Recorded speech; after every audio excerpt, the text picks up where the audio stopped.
आज का जो हमारा टॉपिक है वो है मूविंग कॉइल गैल्वेनोमीटर। देखिए एग्जाम पॉइंट ऑफ व्यू के लिए बहुत ही इंपॉर्टेंट टॉपिक हो जाता है और कई बार एग्जाम में इसका डेरिवेशन पूछ लिया जाता है। ठीक है, सबसे पहली बात गैल्वेनोमीटर किसे कहते हैं बच्चों। देखो गैल्वेनोमीटर आपका एक इंस्ट्रूमेंट होता है जो कि करंट को डिटेक्ट करने के लिए यूज किया जाता है और इवन ये बच्चों वेरी वेरी स्मॉल करंट को भी मीजर कर पाता है। गैल्वेनोमीटर आपका ना स्मॉल करंट को ही मीजर करता है, इवन ये माइक्रो एम्पियर वाले करंट को भी मीजर कर देता है। ठीक है, लार्ज करंट को मीजर करने के लिए इसका यूज नहीं किया जाता। अगर आप लार्ज करंट इससे मीजर करोगे तो आपका गैल्वेनोमीटर खराब भी हो सकता है। ओके, तो यहाँ पे क्या लिखा है, galvanometer is an instrument used for the detection and measurement of small current, very very small current को ही मीजर करता है, even of the order of a few micro ampere. आपका करंट माइक्रो एम्पियर या मिली एम्पियर में भी हो सकता है। ठीक है, अब देखो यहां पे क्या लिखा है, galvanometer is a very sensitive device. बहुत ही ज्यादा सेंसिटिव डिवाइस होता है बच्चों। ये किसके लिए सेंसिटिव होता है? करंट के लिए सेंसिटिव होता है। अगर आप इसमें छोटा सा भी करंट दोगे ना तो ये फुल स्केल डिफ्लेक्शन देने लगता है। ये आपका गैल्वेनोमीटर है, यहाँ पे ये पॉइंटर होता है। ठीक है, तो ये पॉइंटर ऐसे, यहाँ पे ये आपका स्केल लगा रखा है तो ये पॉइंटर ऐसे डिफ्लेक्ट करता रहता है। तो अगर इस गैल्वेनोमीटर में अगर आप स्मॉल करंट भी दोगे तो ये फुल स्केल डिफ्लेक्शन देने लगता है। इसीलिए इसे लिखा है कि galvanometer is a very sensitive device because it gives a full scale deflection for a small current. तो बच्चों ये स्मॉल करंट मीजर करने के लिए ही यूज किया जाता है। ठीक है, समझ में आ रहा है। अब थोड़ा देखो बच्चों, यहाँ पे इसका कंस्ट्रक्शन मैं आपको समझा देता हूं। देखो यहाँ पे आपका, यहाँ पे जो मैग्नेट होता है बच्चों, कॉनकेव शेप मैग्नेट होता है, या आप सिलेंड्रिकल मैग्नेट भी उसे बोल सकते हो। यहाँ पे फ्लैट मैग्नेट यूज नहीं हो रहा है। देखो ये आपका कॉनकेव शेप मैग्नेट है इस तरीके से, ये आपका कॉनकेव शेप मैग्नेट है। तो ये उसका नॉर्थ पोल है, ये साउथ पोल है। तो ये जो कॉनकेव शेप मैग्नेट होता है ये आपका रेडियल मैग्नेटिक फील्ड बनाता है। यहाँ पे हमें रेडियल मैग्नेटिक फील्ड की ही जरूरत होती है क्योंकि रेडियल मैग्नेटिक फील्ड की वजह से यहाँ पे टॉर्क कांस्टेंट रहता है। और टॉर्क अगर कांस्टेंट रहेगा बच्चों तो आपका जो ये पॉइंटर है ना, ये करंट की सही रीडिंग बताता है। ठीक है, करंट की सही रीडिंग बताता है। अगर टॉर्क कांस्टेंट रहेगा तभी ये करंट की सही रीडिंग बताएगा। देखो ये बच्चों यहां से जो मैग्नेटिक फील्ड है वो रेडियली आउटवर्ड है, यहां पे मैग्नेटिक फील्ड ऐसे रेडियली इनवर्ड है। तो देखो इसे रेडियल इसलिए बोला जा रहा है तो क्योंकि देखो यहाँ पे देखो इसकी मैग्नेटिक फील्ड की डायरेक्शन देखो ऐसे सेंटर की तरफ है। इसकी भी डायरेक्शन देखो ऐसे सेंटर की तरफ है, ये भी सेंटर की तरफ है, ये भी सेंटर की तरफ है, ऐसे सेंटर की तरफ दिखा रखा है ना ऐसे। और यहाँ से ऐसा लग, ये देखो इस डायरेक्शन को देखो, ये भी ऐसा लग रहा है जैसे सेंटर से आ रहा होगा, ये ऐसे सेंटर से इस तरफ ये डायरेक्शन इसकी। अब देखिए बच्चों, इस मैग्नेट के अंदर सॉफ्ट आयरन सिलेंड्रिकल रॉड होती है। कि आपका देखो ये सॉफ्ट आयरन सिलेंड्रिकल रॉड है यहाँ पे इस तरीके से ये, और इसमें जो है ना हमने एक कॉपर की वायर को ऐसे वुंड कर रखा है, मतलब लिपेटा हुआ है। जैसे एक टर्न, फिर दूसरा टर्न, फिर तीसरा टर्न, मैनी टर्न्स हो सकते हैं। जैसे ये आपका, जैसे बच्चों ये आपका जैसे ना, ये आपका सॉफ्ट आयरन सिलेंडर है। ठीक है, इस तरीके से ये वाला जो सिलेंडर दिख रहा है आपको, ये आपका सॉफ्ट आयरन सिलेंडर है। इसे हमने मैग्नेटिक फील्ड के अंदर रखा हुआ है। तो जब मैग्नेटिक फील्ड इससे पास करेंगे ना तो ये भी बच्चों आपका मैग्नेटाइज हो जाता है। ठीक है, तो देन मैग्नेटिक फील्ड और ज़्यादा स्ट्रांग हो जाता है। ओके, तो देखो हमने क्या कर रखा है, इसमें ऐसे वायर को ऐसे लिपेटा हुआ है इस तरीके से, वायर को इस तरीके से ऐसे लिपेटा हुआ है। एक टर्न, फिर ऐसे करके ये दूसरा टर्न, फिर इस तरीके से ये तीसरा टर्न। ठीक है, तो ये जो वायर इसमें लिपेटी हुई है, देखो ये कॉइल जो ऐसे रेक्टेंगुलर शेप की दिख रही है ना आपको ऐसे, तो इसमें मैनी टर्न्स हो सकते हैं। तो देखो जब मैं इसमें वायर को लिपेटूंगा तो वो जो वायर होगा ना वो कॉपर वायर होता है, तो उसका शेप कैसा हो जाएगा, रेक्टेंगुलर शेप हो जाएगा। समझ में आ रहा है आप लोगों को? देखो मैं अभी ऐसे में समझाता हूँ। मैं इसमें एक वायर लेता हूँ अभी। देखिए बच्चों इस वायर को देखिए, ये इस तरीके से वायर लिपेटा हुआ है उसमें। ठीक है, ये आपका सॉफ्ट आयरन सिलेंडर हो गया, सॉफ्ट आयरन सिलेंडर हो गया, उसमें ऐसे वायर को इस तरीके से लिपेटा गया है। और वो जो वायर है वो इंसुलेटेड कॉपर की है। ठीक है, उसमें इंसुलेशन भी होना चाहिए। ठीक है, अब देखिए यहां पे ये जो कॉइल का जो ये वाला जो एंड है ना, ये ऐसे स्प्रिंग के साथ कनेक्ट है, स्प्रिंग के साथ कनेक्ट है। और ये वाला जो स्प्रिंग है ये एक पॉइंटर के साथ कनेक्ट होता है और यहाँ पे आपका ये स्केल लगा होता है। तो जब हम यहाँ पे करंट पास कराएंगे, इसमें जब हम करंट पास कराएंगे, सबसे पहली बात करंट पास कराने से पहले एक और चीज़ बताता हूँ यहाँ पे। तो इस कॉइल का जो दूसरा एंड है ना, ये वाला है आपका। ठीक है, तो एक एंड ये है, एक एंड ये है, तो दो एंड हमारे पास हैं। तो हम इसे सर्किट में कनेक्ट कर सकते हैं इजीली। समझ में आ रहा है? तो जब हम इसे सर्किट में कनेक्ट करेंगे, इसमें करंट पास कराएंगे तो इस कॉइल में करंट पास होने लगेगा। तो ये जो करंट कैरिंग कॉइल है ये मैग्नेटिक फील्ड के अंदर रखी हुई है, यूनिफॉर्म मैग्नेटिक फील्ड के अंदर रखी है। तो ये रोटेट करने लगेगी। तो ये रोटेट किसकी वजह से कर रही है? टॉर्क की वजह से रोटेट कर रही है। ठीक है, मतलब मूव करने लगेगी। तो बच्चों जब ये रोटेट करेगी तो ये जो स्प्रिंग भी तो इस कॉइल के साथ कनेक्ट है, तो ये स्प्रिंग भी ट्विस्ट करने लगेगा। तो स्प्रिंग जब ट्विस्ट करेगा तो ये पॉइंटर क्या करने लगेगा, डिफ्लेक्ट करने लगेगा इस तरीके से। समझ में आ रहा है? ये पॉइंटर ऐसे डिफ्लेक्ट करने लगेगा। सपोज सपोज करके बच्चों, जैसे इस कॉइल में मान लो क्लॉकवाइज डायरेक्शन में अगर करंट है इस वाली कॉइल में, तो मान लो उसने इस डायरेक्शन में डिफ्लेक्शन किया, इस डायरेक्शन में ऐसे डिफ्लेक्शन किया ऐसे। तो अगर मैं डायरेक्शन को पलट देता हूं, मान लो कॉइल में अगर मैं एंटी क्लॉकवाइज डायरेक्शन कर देता हूं, तो देन वो डिफ्लेक्शन इस तरफ दिखाएगा।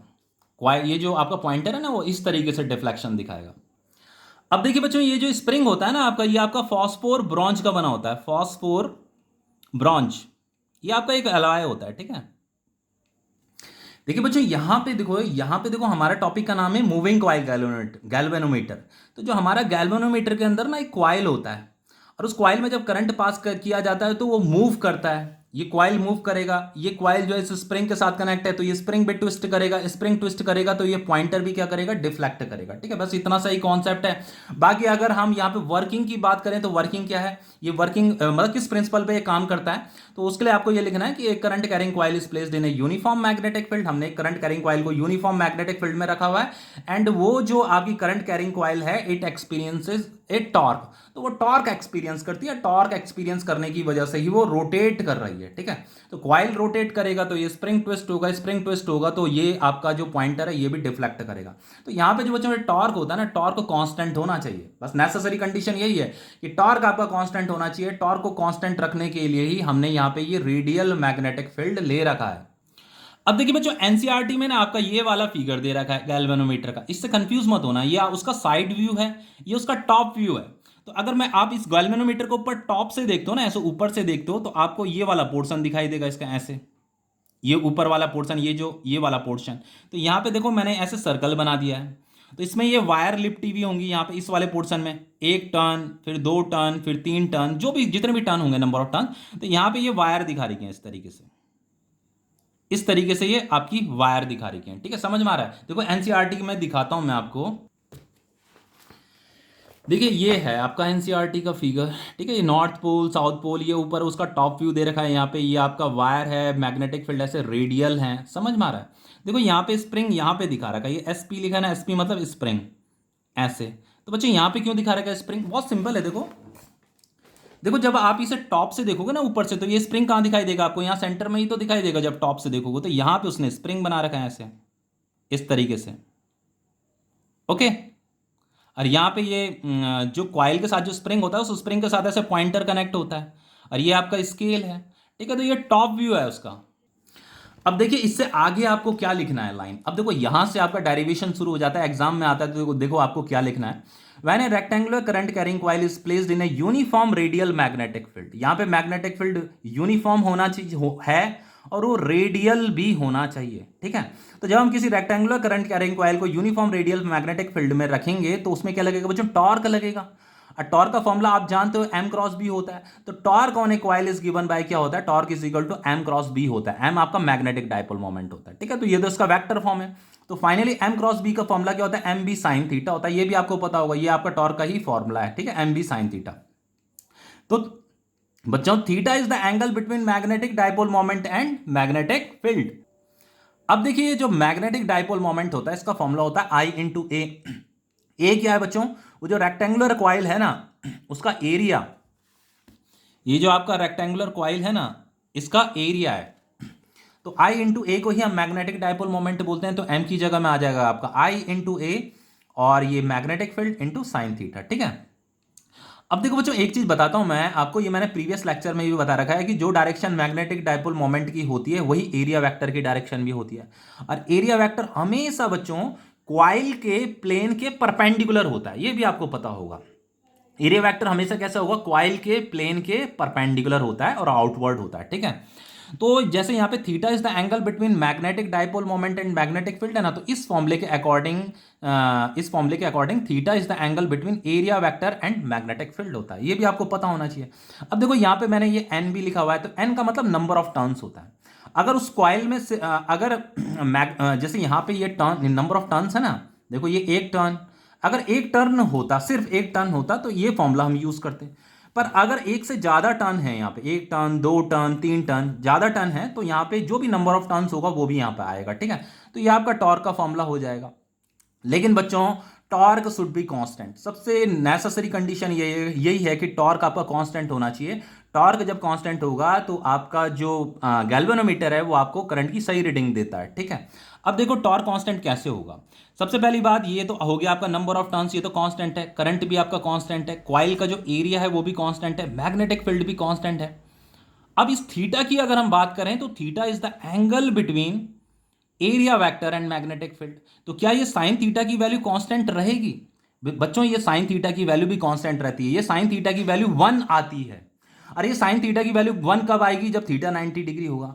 तो बच्चों क्वाइल तो घूम रहा है, लेकिन हमेशा याद रखना क्वाइल चाहे घूम तो रहा है, रोटेट कर रहा है, लेकिन उस क्वाइल का जो एरिया वेक्टर रहेगा वो हमेशा जो है मैग्नेटिक फील्ड के परपेंडिकुलर रहता है, हमेशा परपेंडिकुलर रहता है। ऐसा सिर्फ इसलिए हो पा रहा है क्योंकि यहां पे मैग्नेटिक फील्ड रेडियल है। अब देखो समझाता हूं इसका मतलब क्या है। देखिए समझते हैं इसका मतलब क्या है। देखो यहां से ये मैंने लाइन लिखी हुई है, इसके आगे देखो ये क्या लिखा है, सिंस द मैग, इसके बाद ये लिखना है आपको, since the magnetic field is radial. देखो मैग्नेटिक फील्ड तो रेडियल है ना, ये मैंने आपको बता रखा है। अब मैग्नेटिक फील्ड रेडियल का मतलब क्या होता है? देखो ऐसे समझो, that means the plane of the coil in all position remains parallel to the direction of magnetic field. Radial magnetic field इसलिए ली गई है बच्चों यहाँ पे क्योंकि रेडियल मैग्नेटिक फील्ड होने से फायदा ये होता है कि क्वाइल का जो प्लेन होगा ना वो in all position, her position में जो है डायरेक्शन ऑफ मैग्नेटिक फील्ड के पैरेलल रहेगा। देखो कैसे रहेगा, देखो बताता हूं। देखो जैसे अभी ये कॉइल का टॉप व्यू है, तो ये उसकी वायर है, तो ये इस प्लेन में है, अभी इस प्लेन में ये रखा हुआ है, ठीक है। तो जैसे ये वायर का डायरेक्शन ऐसे है ना, तो ऐसे मान लो ये कॉइल का, ये इस प्लेन में कॉइल है आपका। तो देखो कॉइल का जो प्लेन है ना वो मैग्नेटिक फील्ड के पैरेलल है। देखो ये अभी इस वाली मैग्नेटिक फील्ड लाइंस के पैरेलल है। फिर ये कॉइल जो है ना ऐसे रोटेट कर जाएगी ऐसे, तो फिर यहाँ पे ये जो वायर है अब यहाँ पे दिखाई देंगी आपको। जब आप ऊपर से देख रहे होंगे तो ये वायर अब आपको यहाँ पे दिखाई देंगे क्योंकि वो रोटेट कर रहा है यहाँ पे इस तरीके से। तो अब ये वाली जो क्वाइल का जो प्लेन होगा वो इस वाली मैग्नेटिक फील्ड लाइंस के पैरेलल हो जाएंगे। फिर वो क्वाइल ऐसे रोटेट करेगा, आप टॉप से देख रहे हो। तो अब ये वायर जो ऐसी थी ना वो वायर ऐसी हो जाएंगी ऐसी। तो अब ये जो क्वाइल का जो प्लेन होगा अब वो इस वाली मैग्नेटिक फील्ड लाइंस के पैरेलल होगा। तो इसीलिए बच्चों यहाँ पे लिखा हुआ है कि the plane of the coil in all position remains parallel to the direction of magnetic field. अब देखो इसका फायदा पता क्या होता है? इसका फायदा ये होता है कि उससे थीटा जो है 90 डिग्री हो जाएगा। अब थीटा क्या चीज है बच्चों? थीटा जो होता है आपका, theta is the angle between area vector and magnetic field. Theta is the angle between area vector and magnetic field. अब देखिए बच्चों एरिया वेक्टर और मैग्नेटिक फील्ड परपेंडिकुलर कैसे होगा, देखो बताता हूं कैसे होगा। देखो क्वाइल का जो प्लेन है वो तो मैग्नेटिक फील्ड की डायरेक्शन के पैरेलल है, ये तो यहां पे लिखा हुआ है। लेकिन बच्चों जो क्वाइल का जो एरिया वेक्टर होगा ना, एरिया वेक्टर हमेशा क्वाइल के प्लेन के परपेंडिकुलर होता है, ये भी आपको पता है कि एरिया वेक्टर हमेशा क्वाइल के प्लेन के क्या होगा? परपेंडिकुलर होगा। तो एरिया वेक्टर अगर क्वाइल के प्लेन के परपेंडिकुलर है तो एरिया वेक्टर मैग्नेटिक फील्ड के भी तो परपेंडिकुलर होगा। समझ में आ रहा है?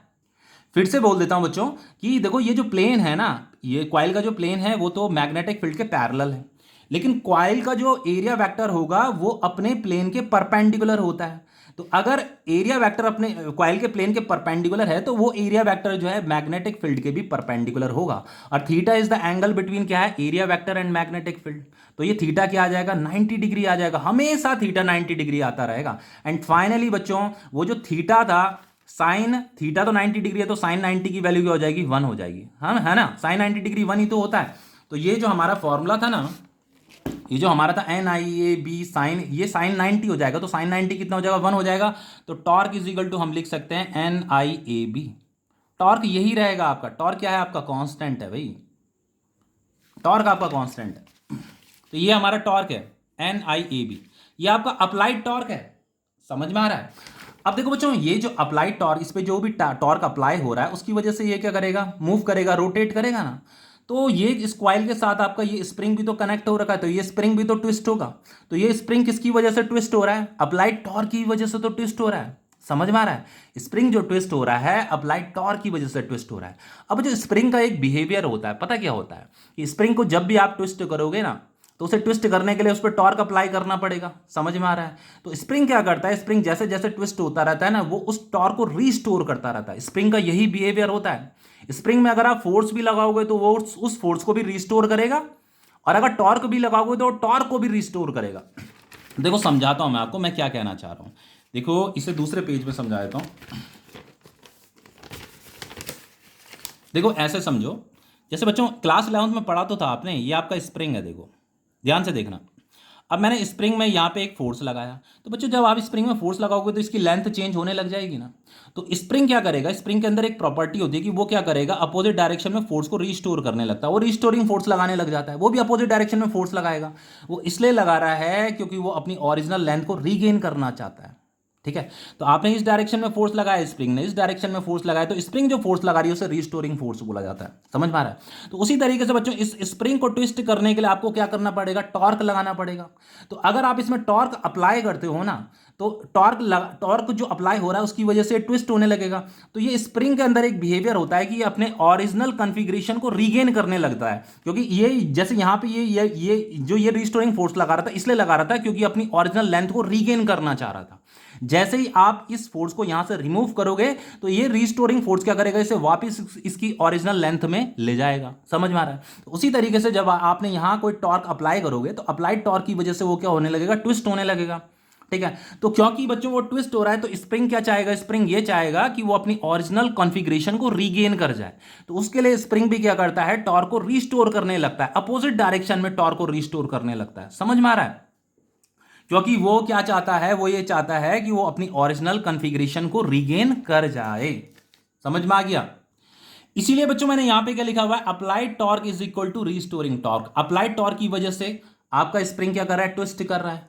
तो वो जैसे जैसे ट्विस्ट करता रहेगा वो टॉर्क को रिस्टोर भी करता रहता है, करता रहता है, करता रहता है। जैसे ही बच्चों अप्लाइड टॉर्क रिस्टोरिंग टॉर्क के बराबर हो जाता है ना, फिर कॉइल रोटेट करना बंद कर जाता है। देखो ये कॉइल रोटेट कर रहा है, ये स्प्रिंग भी ट्विस्ट कर रहा है, तो स्प्रिंग ट्विस्ट जो कर रहा है अप्लाइड टॉर्क की वजह से कर रहा है, तो ये अंदर क्या कर रहा है, टॉर्क को रिस्टोर कर रहा है। समझ में आ रहा है? तो जैसे ही बच्चों ये दोनों के दोनों इक्वल हो जाएंगे ना, तो ये कॉइल रोटेट करना बंद कर देगा और ये किसी एक पॉइंट में आकर के आपको करंट बताएगा। जैसे कॉइल रोटेट कर रहा है तो ये तो ऐसे डिफ्लेक्शन कर रहा है, डिफ्लेक्शन कर रहा है, कर रहा है। तो जैसे अप्लाइड टॉर्क रिस्टोरिंग टॉर्क के बराबर हो जाएगा, ये किसी एक पॉइंट में आकर के मतलब रुक जाएगा थोड़ी देर के लिए, ठीक है, ऐसे रुक जाएगा। समझ में आ रहा है? तो देखो यहां पे क्या लिखा हुआ है, देखो ड्यू टू टॉर्क, वो जो टॉर्क अप्लाई हो रहा है उस टॉर्क की वजह से कॉइल रोटेट करेगा and the spring gets twisted हो जाएगा। As a result of it restoring torque comes into play in the spring. तो वो कह रहा है इसकी वजह से क्या होगा, रिस्टोरिंग टॉर्क जो है एक्शन में आ जाएगा। कम्स इनटू प्ले का मतलब क्या होता है, एक्शन में आ जाना, ठीक है। तो रिस्टोरिंग टॉर्क भी एक्शन में आने लग जाएगा जैसे जैसे स्प्रिंग ट्विस्ट करता रहेगा। ओके, फिर उसके बाद क्या होगा बच्चों, जब अप्लाइड टॉर्क और रिस्टोरिंग टॉर्क एक दूसरे के बराबर हो जाएंगे तो उसी को इक्विलिब्रियम बोला जाता है, ठीक है। तो वी नो इन इक्विलिब्रियम, ये भी लिख देना जब पेपर सॉल्व करोगे, we know in equilibrium applied torque is equal to restoring torque. समझ में आ रहा है? अब देखिए अप्लाइड टॉर्क का फॉर्मूला क्या था, ये आपका अप्लाइड टॉर्क था, तो यहां पे लिख दीजिए NIAB। अब रिस्टोरिंग टॉर्क का फॉर्मूला क्या होता है, तो देखो रिस्टोरिंग टॉर्क का फॉर्मूला मैं बता देता हूं आपका, K इंटू फाइव। बस के क्या है, दिस इज टॉर्सनल कांस्टेंट। अभी बताता हूं क्या होता है, अभी सिर्फ सुन लीजिए। इसे एनसीईआरटी बोलता है टॉर्सनल कांस्टेंट बोलता है इसे, ठीक है। इसे स्प्रिंग कांस्टेंट भी बोला जाता है। एक्चुअल में ये के है ना बच्चों, ये स्प्रिंग जिस मटेरियल का बना है ना उस मटेरियल का बिहेवियर बताता है के। अगर के का वैल्यू ज्यादा होगा तो के का वैल्यू ज्यादा होने का मतलब ये होता है कि स्प्रिंग आपका हार्ड है, रिजिड है। समझ में आ रहा है? मतलब वो स्टिफ है काफी, ठीक है। और के का वैल्यू अगर कम होगा तो इसका मतलब यह है कि स्प्रिंग आपका सॉफ्ट है। और जनरली होता भी यह है कि बच्चों मूविंग कॉइल गैल्वेनोमीटर के लिए यहाँ पे जो हम स्प्रिंग यूज करते हैं वो सॉफ्ट स्प्रिंग ही यूज करते हैं, ठीक है। तो के क्या बताता है बच्चों, ये स्प्रिंग के बिहेवियर को बता रहा है कि स्प्रिंग आपका हार्ड है या सॉफ्ट है। समझ में आ रहा है ना? और इसे आपका स्प्रिंग कांस्टेंट भी बोला जाता है, स्प्रिंग कांस्टेंट भी बोला जाता है। अब ये फाई क्या होता है बच्चों, फाई देखो क्या चीज है, ये स्प्रिंग क्या कर रहा है, ट्विस्ट कर रहा है, तो ये कितना एंगल ट्विस्ट किया उसी को हम फाई बोलते हैं। ये जो स्प्रिंग जो ट्विस्ट कर रहा है ना, ये कितना एंगल ट्विस्ट किया उसी को हम फाई बोलते हैं। तो हम कैसे पता करें कि कितना एंगल ट्विस्ट किया, तो सिंपल है ना, यहाँ पे ये पॉइंटर लगा तो रखा है, ये जितना एंगल डिफ्लेक्ट करेगा उतना ही एंगल जो है ये स्प्रिंग भी क्या करेगा, ट्विस्ट करेगा। बस सिंपल। ओके, तो बच्चों हम इसे ऐसे लिख सकते हैं, अगर मैं करंट के लिए यहां पे फॉर्मूला बनाऊं तो वो हो जाएगा K/NAB और ये आपका फाई हो जाएगा, ठीक है। अब देखो बच्चों ये के क्या है, ये तो कांस्टेंट है, नंबर ऑफ टर्न्स भी कांस्टेंट है, एरिया भी कांस्टेंट है, मैग्नेटिक फील्ड भी कांस्टेंट है। तो ये जो आपका के अपॉन एन ए बी होता है ना, के अपॉन एन ए बी जो होता है, इसे बोला जाता है गैल्वेनोमीटर कांस्टेंट, गैल्वेनोमीटर कांस्टेंट। इसे भी नॉलेज में रखना, 1 मार्क्स में पूछ लिया जाता है। यह आपका गैल्वेनोमीटर कांस्टेंट है। तो अगर ये आपका कांस्टेंट है तो इसका मतलब ये क्या क्या निकल रहा है, इसका मतलब ये है कि करंट जो है डायरेक्टली प्रोपोर्शनल है फाई के। समझ में आ रहा? तो फाई क्या है बच्चों? फाई का मतलब आप ऐसे समझिए कि यहाँ पे जो ये पॉइंटर जो है जो डिफ्लेक्शन कर रहा है उसी को हम फाई बोलेंगे, या आप ऐसे भी बोल सकते हो कि कितना एंगल ये स्प्रिंग ट्विस्ट किया। ठीक है, तो करंट जो है हमेशा डायरेक्टली प्रोपोर्शनल रहेगा किसके? ये डिफ्लेक्शन के। तो अगर डिफ्लेक्शन गैल्वेनोमीटर अगर ज्यादा डिफ्लेक्शन दिखा रहा है तो इसका मतलब गैल्वेनोमीटर में ज्यादा करंट है, और गैल्वेनोमीटर अगर कम डिफ्लेक्शन दिखा रहा है तो इसका मतलब गैल्वेनोमीटर में कम करंट है। अब देखो एक और इंपॉर्टेंट चीज बताता हूं यहां पे आपको। देखो रीस्टोरिंग टॉर्क का फॉर्मूला मैंने आपको के इंटू फाइव बताया था, है ना? तो यहां पे जैसे restoring torque is equal to मैंने लिख दिया ये के इंटू फाइव लिख दिया। ओके, तो के इज इक्वल टू क्या हो जाएगा बच्चों? वो हो जाएगा आपका टॉर्क डिवाइडेड बाय फाइव। तो ये जो टॉर्क डिवाइडेड बाय फाइव है इसे पढ़ा जाता है restoring torque per unit twist. समझ में आ रहा है? तो यहाँ पे हम के को बोल सकते हैं, के आपका टॉर्सनल कांस्टेंट तो होता है लेकिन इसे restoring torque per unit twist भी बोला जाता है। एनसीईआरटी में ये लाइन लिखी हुई है, ये भी 1 मार्क्स में आ सकता है आपका। ठीक है, restoring torque per unit twist. Sometimes होता क्या है, न्यूमेरिकल में इस तरीके से दिया होता है, restoring torque per unit twist की वैल्यू दी रहेगी और आप कंफ्यूज हो जाएंगे अगर आपको पता नहीं होगा। ठीक है, तो restoring torque per unit twist को ही आपका ये टॉर्सनल कांस्टेंट बोला जाता है। अब आपका इसके अंदर एक टॉपिक आता है बच्चों, इसके अंदर इस फॉर्मूले को लर्न कर लीजिएगा। पहले तो बता देता हूं यहां पे, ये जो था देखो इसे वैसे लर्न कर लीजिए, हो जाएगा तो अच्छी बात है। वैसे आप इसे नॉलेज में रखिए कि applied torque is equal to restoring torque.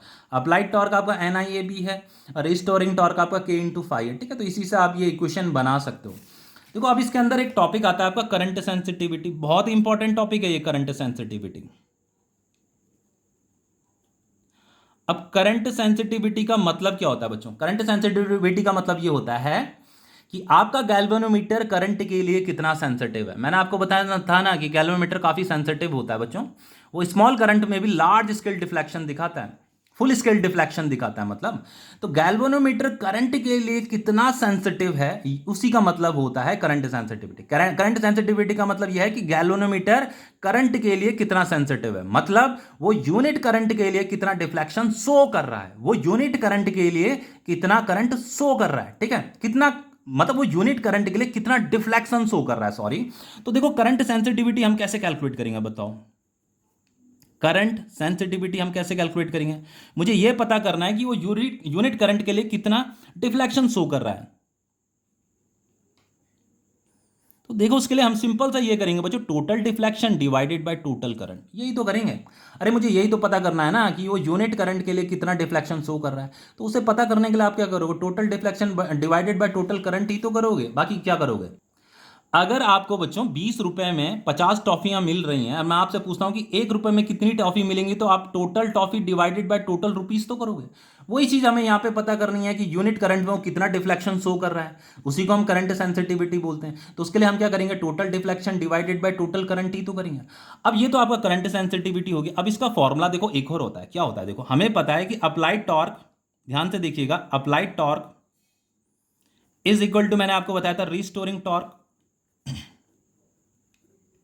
तो अप्लाइड टॉर्क मैंने कितना बताया था आपको? N I A B. और रिस्टोरिंग टॉर्क कितना था आपका? के इंटू फाइव था ना। तो चलो हम इसे ऐसे भी लिख सकते हैं, K into five is equal to N I A B लिख सकते हैं। ठीक है, तो ये फाइव बाई आई क्या होता है? आपका करंट सेंसिटिविटी होता है। तो मैं इसे फाइव बाई आई लिख सकता हूँ, फाइव और इस आई को मैं नीचे ला गया। तो ये आपका क्या हो जाएगा? ये हो जाएगा आपका N A B divided by K. तो यही तो आपका करंट सेंसिटिविटी है, यही तो आपका करंट सेंसिटिविटी है। समझ में आ रहा है? तो ये मिल गया आपका करंट सेंसिटिविटी। अब इसका एसआई यूनिट क्या होगा भाई? हमेशा याद रखना बच्चों, जो एंगल होता है ना फिजिक्स में, एंगल को जो है रेडियन में मीजर किया जाता है। तो ये आपका रेडियन है, इसका एसआई यूनिट रेडियन है, इसका एम्पियर है। तो इसका जो एसआई यूनिट होगा वो होगा रेडियन पर एम्पियर। ठीक है, तो ये एसआई यूनिट हो गया करंट सेंसिटिविटी का। तो ये आपका करंट सेंसिटिविटी का डेफिनेशन है। अगर डेफिनेशन आता है तो इसे लिख लेना कि it is defined as the deflection produced in the galvanometer when a unit current is pass through it. ठीक है, कि यूनिट करंट पास करने पे जो उसने डिफ्लेक्शन शो किया है उसी को हम क्या बोलते हैं, करंट सेंसिटिविटी बोलते हैं। मतलब यूनिट करंट में वो कितना डिफ्लेक्शन शो कर रहा है। अब देखो आपका नेक्स्ट है बच्चों करंट वोल्टेज सेंसिटिविटी। अब देखिए आपका है नेक्स्ट है आपका वोल्टेज सेंसिटिविटी। इसका मतलब यह है कि आपका गैल्वेनोमीटर वोल्टेज के लिए कितना सेंसिटिव है, मतलब वो यूनिट वोल्टेज पे कितना डिफ्लेक्शन शो कर रहा है। अब अगर हमें यह पता करना है कि वो यूनिट वोल्टेज पे कितना डिफ्लेक्शन शो कर रहा है, तो उसके लिए हमें गैल्वेनोमीटर के अक्रॉस जो है वोल्टेज अप्लाई करना पड़ेगा, उसके across voltage potential difference apply करना पड़ेगा, ठीक है। तो देखो वोल्टेज सेंसिटिविटी का जो फॉर्मूला होता है वो होता है आपका वोल्टेज सेंसिटिविटी। मुझे ये पता करना है कि यूनिट वोल्टेज में वो कितना डिफ्लेक्शन शो कर रहा है। तो अगेन फॉर्मूला वो जैसे हमने करंट सेंसिटिविटी के लिए निकाला था, वही वही वोल्टेज सेंसिटिविटी के लिए होगा, total deflection divided by total voltage. जिस वोल्टेज मतलब गैल्वेनोमीटर के अक्रॉस जो हमने जो टोटल वोल्टेज लगा रखा है, तो इससे डिवाइड करने पे जो वैल्यू मिलेगी वो वैल्यू हमें यही तो बताएगी कि यूनिट वोल्टेज में वो कितना डिफ्लेक्शन शो कर रहा है। समझ में आ रहा है?